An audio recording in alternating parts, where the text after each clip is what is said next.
friends, welcome to all of you in your cute सा channel defence classes bye विवेक विश्वकर्मा। तो बच्चों, ये laws of motion का lecture number 6 है, जिसमें आज हम डिस्कस करेंगे applications of Newton's third law of motion and principle of conservation of momentum. तो बच्चों, इससे पहले के जो 5 लेक्चर लॉज ऑफ मोशन के पढ़े हुए हैं, पहले आप उसे देखिए, क्योंकि वहां से आपके इस चैप्टर के जितने भी कॉन्सेप्ट्स हैं पूरे अच्छी तरीके से क्लियर हो जाएंगे। जैसे फ्री बॉडी डायग्राम बनाना, इनर्शिया क्या होता है, फोर्स क्या होता है, इम्पल्स क्या होता है, इन सभी के बारे में आपके कॉन्सेप्ट पूरी तरीके से क्लियर हो जाएंगे। अब हम पढ़ेंगे कि जो लेक्चर नंबर 6 में एप्लीकेशन क्या है न्यूटन के तीसरे नियम का। तो चलिए स्टार्ट करते हैं बच्चों। हेडिंग डालिए सभी, एप्लीकेशन ऑफ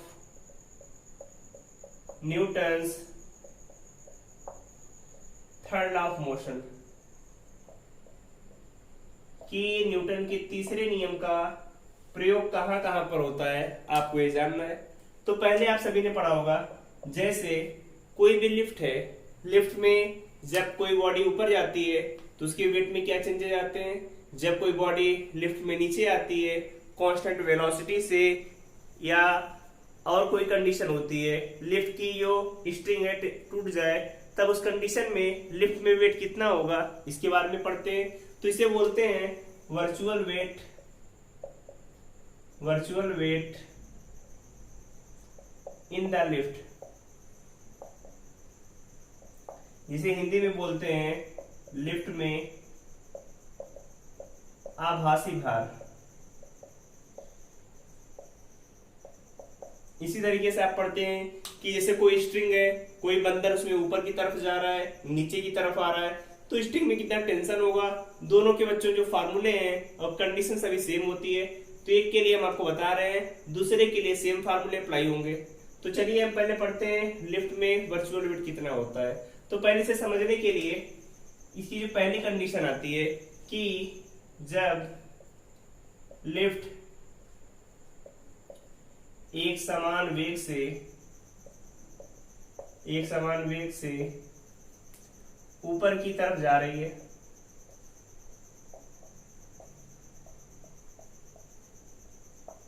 जब लिफ्ट एक समान वेग से ऊपर की तरफ जा रही है, तो बच्चों इस कंडीशन में क्या होगा, जैसे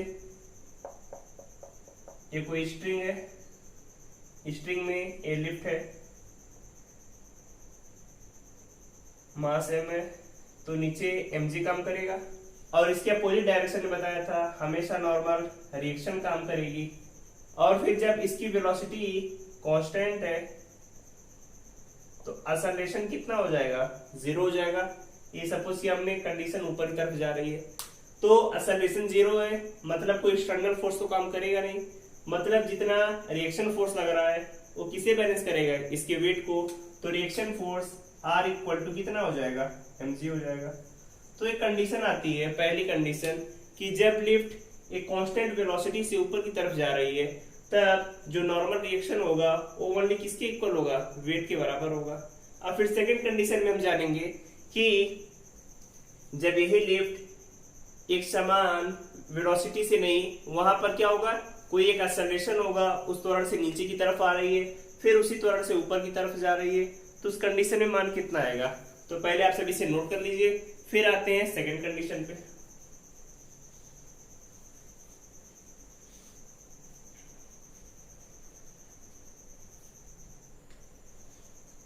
फिर बच्चों जो सेकंड कंडीशन है, जब लिफ्ट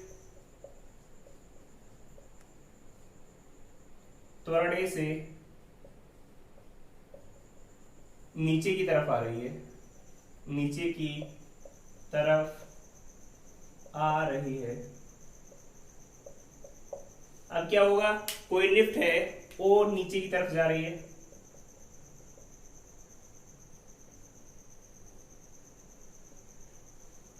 अब इस कंडीशन में क्या होगा, लिफ्ट में कोई बॉडी है जिसका मास m है, इसका वेट mg नीचे की तरफ काम करेगा, टेंशन इसका, या इसे आप रिएक्शन फोर्स कहें, R ऊपर की तरफ।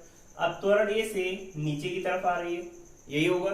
तो जितने भी फोर्स लग रहे हैं सभी को बैलेंस करिए। ऊपर क्या लग रहा है, R, नीचे mg, अब लिफ्ट क्या कर रही है, नीचे की तरफ आ रही है, तो मतलब नीचे वाला फोर्स ज्यादा होगा, तो आप यहाँ पे लिखेंगे mg minus R equal to कितना है, एम ए, फोर्स तो एम ए है, तो आर की वैल्यू कितनी आ जाएगी बच्चों, M G minus M A, दोनों में एम कॉमन है, जी माइनस ए। इसका मतलब जो रिएक्शन फोर्स आ रहा है एम जी माइनस ए के बराबर। इसका मतलब क्या है, जब लिफ्ट में कोई भी आदमी या कोई बॉडी है जिसका मास एम है नीचे की तरफ जाएगा, उस कंडीशन में उसे ऐसे लगेगा कि उसका वेट क्या हो रहा है, कम हो जा रहा है। तो उस कंडीशन में इंसान का वेट या बॉडी का वेट कम हो जाता है, उसे ऐसा फील होता है, क्योंकि ये सब वर्चुअल है, नॉट रियल। फिर थर्ड कंडीशन आती है बच्चों कि जब लिफ्ट त्वरण ए से ऊपर की तरफ जा रही है,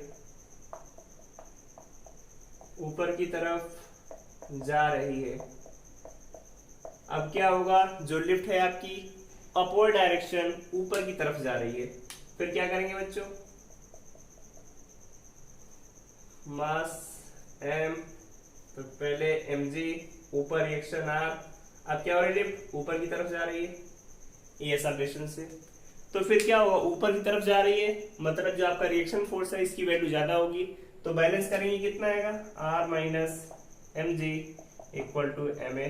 तो r की वैल्यू कितनी आ गई, M G plus M A, r equal to M common है, g प्लस ए। तो इस कंडीशन में देख रहे हैं कि जो बॉडी का मास m है उसमें एक्सेलरेशन ऐड हो जा रहा है, मतलब आदमी को लगेगा कि उसका वेट बढ़ गया है। समझ में आया? तो ये तीन कंडीशन आपने पढ़ी। पहली, जब कांस्टेंट वेलोसिटी से, तब उस कंडीशन में जो रिएक्शन फोर्स होगा वो उसके वेट के बराबर होगा। जब नीचे की तरफ आएगा उसे लगेगा उसका वेट डाउन हो जा रहा है, जब ऊपर की तरफ जाएगा तो उसको लगेगा कि उसके वेट में कुछ ऐड हो गया, उसे वेट ज्यादा फील होगा।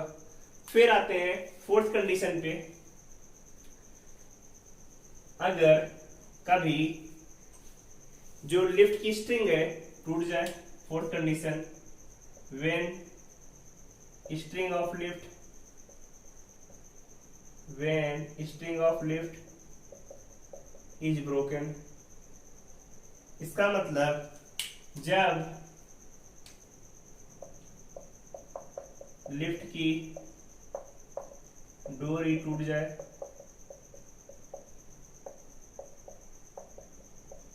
जब लिफ्ट की डोरी क्या हो, टूट जाए, फिर आप क्या करेंगे बच्चों, उस कंडीशन में देखिए, जैसे कोई एक लिफ्ट है जिसका मास एम जी, क्या होगा, लिफ्ट नीचे की तरफ आ रही थी, इसका स्ट्रिंग क्या हो रही, टूट जा रही है, तो उस कंडीशन में क्या होगा, ए का मान जी के बराबर हो जाएगा, क्योंकि फ्री फॉल की कंडीशन में एक्सेलरेशन हमेशा acceleration due to gravity G के बराबर होगा।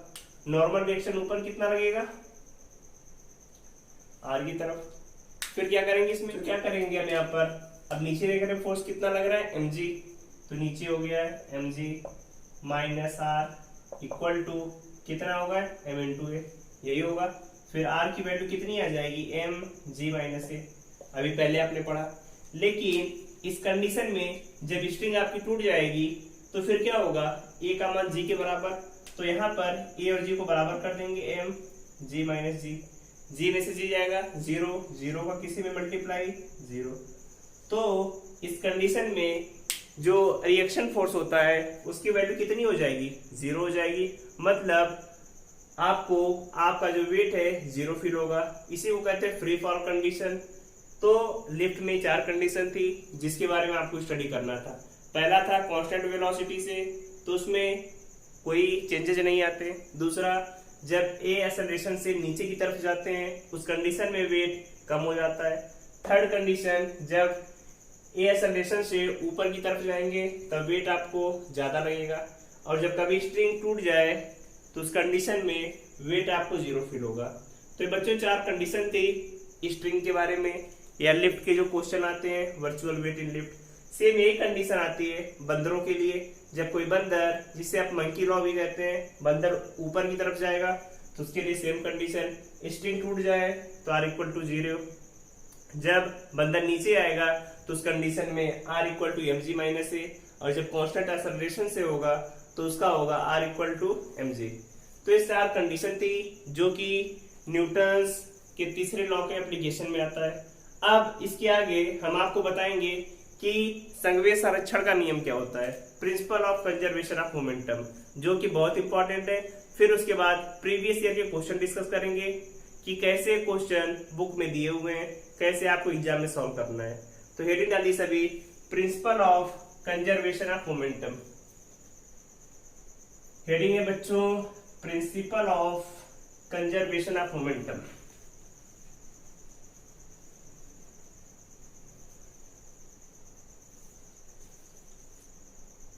प्रिंसिपल ऑफ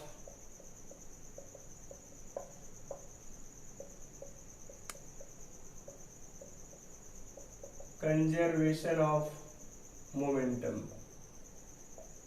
नोट कर लिया सभी ने। इसे हिंदी में कहते हैं संवेग संरक्षण का सिद्धांत।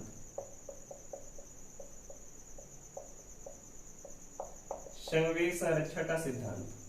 बच्चों इसका एप्लीकेशन कैसे होगा, पहले इसकी बारे में समझ लेते हैं कि संवेग संरक्षण के सिद्धांत का मतलब क्या है। संवेग संरक्षण का मतलब होता है कि जो आपका शुरू में संवेग है और जो फाइनल में संवेग होगा दोनों की वैल्यू बराबर होगी। लेकिन बच्चों ये वैल्यू बराबर कब होगी इसके बारे में पता होना चाहिए। तो पहले से समझते हैं। संवेग संरक्षण का सिद्धांत तभी अप्लाई होता है बच्चों जब कभी भी किसी बॉडी में जो एक्सटर्नल फोर्स होता है उसकी वैल्यू कितनी हो जाए, जीरो। जैसे when F external equal to zero, मतलब बाहर से उस बॉडी पर कोई भी फोर्स नहीं लग रहा हो। फिर हम क्या करेंगे, अब न्यूटन का दूसरा नियम पता है, न्यूटन्स सेकेंड लॉ क्या बोलता है आपको, F equal to dp by dt। यही तो था कि rate change of momentum equal to force. अब क्या किया, F एक्सटर्नल को हमने जीरो कर दिया, तब क्या आएगा dp इक्वल टू dt। अब किसी चीज का डिफरेंशिएशन जीरो है बच्चों, तो डिफरेंशिएशन जीरो कब होता है, जब कोई भी चीज कांस्टेंट हो। इसका मतलब p विल बी कांस्टेंट, तभी तो आएगा। क्योंकि डिफरेंशिएशन जीरो तभी होगा जब आपका जो क्वांटिटी है वो कांस्टेंट हो। कांस्टेंट का डिफरेंशिएशन जीरो। p कांस्टेंट है मतलब p initial minus p final equal to zero. p जो शुरू में होगा और जो p फाइनल होगा दोनों की वैल्यू क्या होंगी, बराबर। तो आप इसे ऐसे भी लिख सकते हैं p initial equal to p final. समझ में आया बच्चों। अब आते हैं इसकी डिफिनीशन पे कि बच्चों इसे सेंटेंस के फॉर्म में कैसे लिखेंगे उसके बारे में देखते हैं। सेंटेंस के फॉर्म में इसे लिखेंगे बच्चों कि when external force is absent on a body, when external force is absent on a body, then linear momentum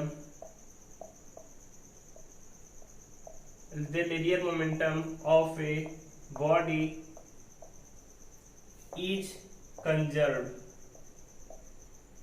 इसे हिंदी में लिखेंगे कि वाह्य बल की अनुपस्थिति में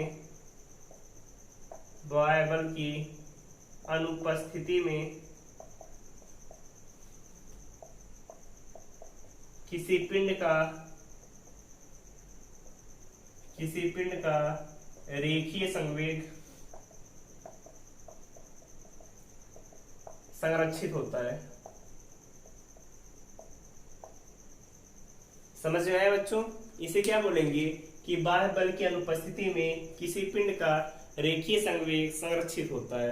मतलब अगर बाहर से कोई बल नहीं लग रहा है तो जो p शुरू में था p वही फाइनल भी होगा, मतलब संवेग क्या होगा, कांस्टेंट होगा।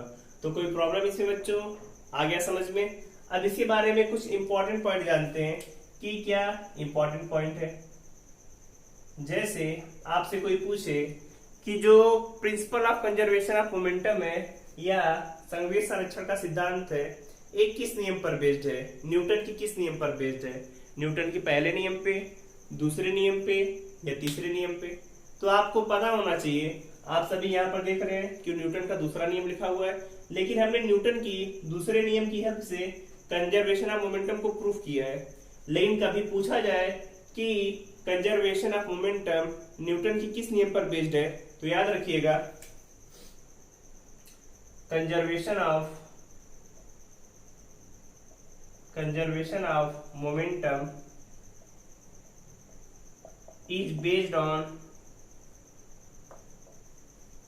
third law of motion। मतलब न्यूटन के तीसरे नियम पर संवेग संरक्षण का नियम, संवेग संरक्षण का नियम आधारित है।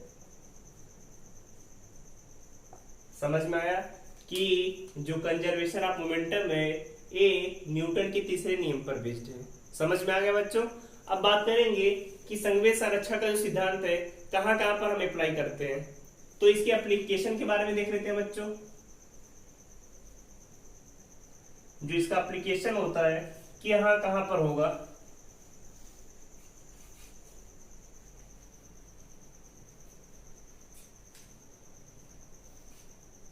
वेरी डाली सभी एप्लीकेशन ऑफ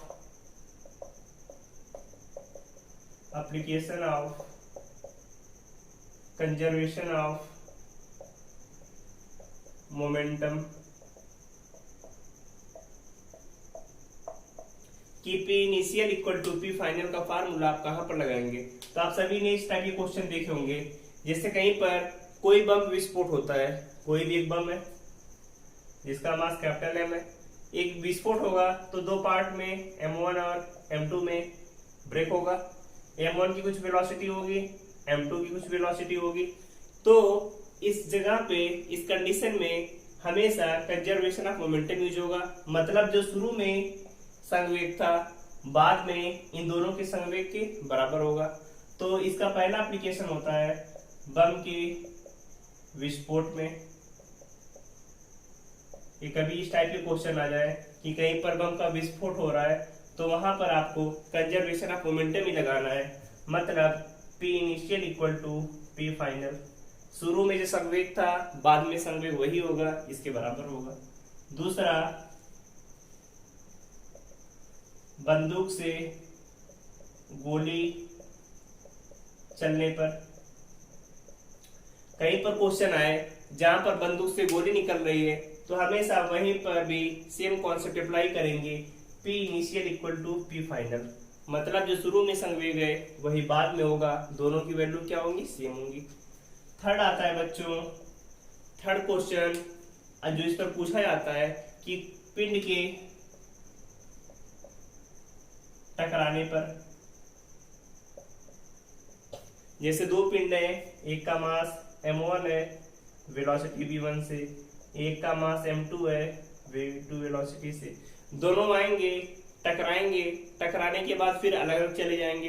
तो वहां पर भी शुरू में जो संवेग था और जो बाद में संवेग होगा दोनों को बराबर करके हम क्वेश्चन को सॉल्व कर लेते हैं। तो वहां पर भी कौन सा नियम अप्लाई होता है, principle of conservation of momentum. तो इस तीन टाइप के क्वेश्चन कहीं पर आपको दिखे तो आपको हमेशा principle of conservation of momentum use करना है।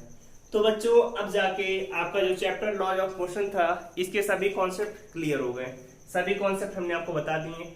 अब एग्जाम में क्वेश्चन कैसे आते हैं या बुक में क्वेश्चन कैसे दिए हैं उस टाइप की 4-5 क्वेश्चन आपको यहाँ पर सॉल्व कराते हैं, ताकि पढ़ने के बाद आपके कॉन्सेप्ट जो भी डाउट्स हैं वो भी पूरी तरीके से क्लियर हो जाए।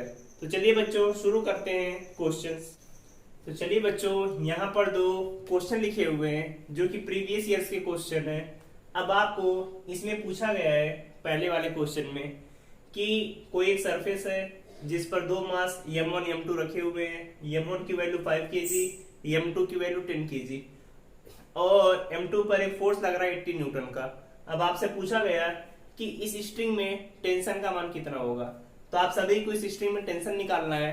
तो कैसे निकालेंगे बच्चों, पहले हर एक बॉडी का फ्री बॉडी डायग्राम। अब देखिए समझने के लिए कि ये बॉडी M1 है, ये स्ट्रिंग लगी हुई है, तो जो स्ट्रिंग में टेंशन होगा बॉडी से दूर की तरफ होगा, और बॉडी पर कोई फोर्स लग रहा है तो एक्सेलरेशन इस डायरेक्शन में होगा, इसमें भी एक्सेलरेशन इस डायरेक्शन में होगा। इस बॉडी से टेंशन दूर की तरफ और इससे भी टेंशन दूर की तरफ T। तो पहले हर एक का फ्री बॉडी डायग्राम बनाते हैं। तो पहले हम बात करेंगे M1 की। जो M1 है, M1 में टेंशन T इस डायरेक्शन में लग रहा है बच्चों, इधर की तरफ ही तो जा रही बॉडी, और जो इसका मास है कितना M1 है जिसकी वैल्यू 5 kg दी है, एक्सेलरेशन भी इस डायरेक्शन में लग रहा है, तो टेंशन की वैल्यू कितनी आ जाएगी, T equal to M into A, क्योंकि एक ही डायरेक्शन में। तो फिर क्या होगा, tension T equal to mass कितना है 5 इंटू ए नहीं पता, इक्वेशन फर्स्ट आ गई। अब आते हैं M2 पर। M2 में इधर 80 न्यूटन का फोर्स लग रहा है, टेंशन अपोजिट डायरेक्शन में है और बॉडी इस तरफ जा रही है। तो यहाँ पर क्या होगा बच्चों, जो बॉडी आगे जा रही है आएगा 80 minus T equal to M2 into A, और M2 की वैल्यू कितनी दी है 10 दी है, तो 10 इंटू ए, इक्वेशन 2 आ गई। अब दोनों इक्वेशन को जोड़ दीजिए, जोड़ने पर T से T cancel out, 80 equal to 15 में 10 जोड़िए कितना आएगा 25, 15, ए की इक्वल आ गया। तो ए की वैल्यू यहां से बच्चों कितनी आ जाएगी 80/15, अगर 5 से कट करें 16, 16/3। समझ में आ गया, मीटर पर सेकंड स्क्वायर। अब ए की वैल्यू आ गई, अब हमें निकालना तो टी है, तो टी की वैल्यू कितनी है 5 इंटू ए, 5, ए की वैल्यू 16/3, तो आ गई 80/3। अब 80 में 3 से डिवाइड करेंगे तो 26.6 न्यूटन आ जाएगा। तो इसका मतलब जो इस स्ट्रिंग में टेंशन होगा इसकी वैल्यू किसकी इक्वल होगी 26.6 न्यूटन की इक्वल। समझ में आया। ऐसे एग्जाम में क्वेश्चन आएंगे जहां पे डायग्राम बना होगा, फोर्सेस दिए होंगे, और जो आपसे पूछा होगा फ्री बॉडी डायग्राम की हेल्प से बहुत आसानी से सॉल्व कर सकते हैं। तो नोट करिए बच्चों इसे, फिर आगे डिस्कस करेंगे क्वेश्चन नंबर 2। अब क्वेश्चन नंबर 2 क्या दिया है, इसके बारे में हमने पहले भी बताया था कि टेंशन पूछा हुआ है, फोर्स लगे हुए हैं, ये बॉडी क्या है कनेक्टेड बॉडीज हैं, और कनेक्टेड बॉडीज का कॉन्सेप्ट हमने अच्छी तरीके से डेरिवेशन करके बताया हुआ है। तो आते हैं बच्चों क्वेश्चन नंबर 2 पर। पहले समझते हैं कि टेंशन इसमें क्या लग रहे होंगे, ये आपको क्वेश्चन में दिया हुआ है। अब देखिए बॉडी थी, टेंशन इस तरफ, तो 6 बॉडी पर भी तो टेंशन इस तरफ होगा, इससे दूर की तरफ, इससे दूर की तरफ T2, यही तो होगा। अब एक बॉडी का फ्री बॉडी डायग्राम बना लीजिए और जो वैल्यूज पूछी है निकाल लीजिए। तो पहले आते हैं 10 kg पर। 10 kg पर बच्चों क्या है, टेंशन इस तरफ लग रहा है क्योंकि बॉडी से हमेशा दूर की तरफ, बॉडी पर फोर्स लगा है मतलब एक्सेलरेशन भी होगा, और एक्सेलरेशन की वैल्यू सभी के लिए क्या होगी सेम होगी, क्योंकि बॉडीज क्या है कनेक्टेड। फोर्स लगाने पर जितना 4 kg मोशन करेगा वही 6 kg, वही 10 kg भी मोशन करेगा। अब क्या करेंगे, T इक्वल टू 10 kg है, ये से जा रहा है, तो T इक्वल टू कितना आ जाएगा M इंटू ए, 10 है। इक्वेशन नंबर 1, यहाँ पर हमने टेंशन लिखा T1 लिखा था तो T1 लिख लीजिए। फिर आते हैं 6 kg पर। 6 kg पर बॉडी पर टेंशन इधर T2 की तरफ, इधर T1 लग रहा है, और बॉडी एक्सेलरेशन से जा रही है। तो वैल्यूज कितनी आएंगी बच्चों, यहाँ पर आएगी values T2 minus T1 equal to 6 into A आ गया इक्वेशन नंबर 2। फिर आते हैं थर्ड बॉडीज पे। थर्ड बॉडी कितनी है 4 kg, इधर 40 न्यूटन का फोर्स, इधर T2 वर्क कर रहा है, इधर एक्सेलरेशन है। तो फिर बच्चों क्या करेंगे इस कंडीशन में, 40 minus T2 equal to 4 into A, equation number 3। अब क्या करिए, तीनों को जोड़ दीजिए, इक्वेशन 1 2 3 को जोड़ने पर T2 से T2 कट जाएगा, T1 से T1 कट जाएगा, तो 40 की वैल्यू किसके इक्वल आ गई, दोनों को सम करिए, 10 6 16, 16 4 20, 20 ए के बराबर। तो ए का मान आ गया 2 मीटर पर सेकेंड स्क्वायर। अब ए की वैल्यू आ गई। अब देखिए पूछा गया क्वेश्चन में T2 की वैल्यू T1 भी निकाल सकते हैं, T2 भी। तो T2 यहाँ से कितना आएगा, पहले T1 निकाल लेते हैं बच्चों, या इस इक्वेशन में पुट कर दे 40 minus T2 equal to 4a। तो यहाँ पर क्या करेंगे, 40 minus T2 equal to 4a। अब 40 माइनस T2 4 इंटू a का मान कितना है 2, तो T2 की वैल्यू आ जाएगी 40 माइनस 8 इक्वल टू 32 न्यूटन। इस तरीके से बच्चों एग्जाम में जो भी क्वेश्चन आएंगे आप सभी कर सकते हैं। अब आपको एक ऐसा ही क्वेश्चन जो पुल्ली पर बेस्ड है वो करके बताते हैं कि इस क्वेश्चन को कैसे सॉल्व करेंगे बच्चों।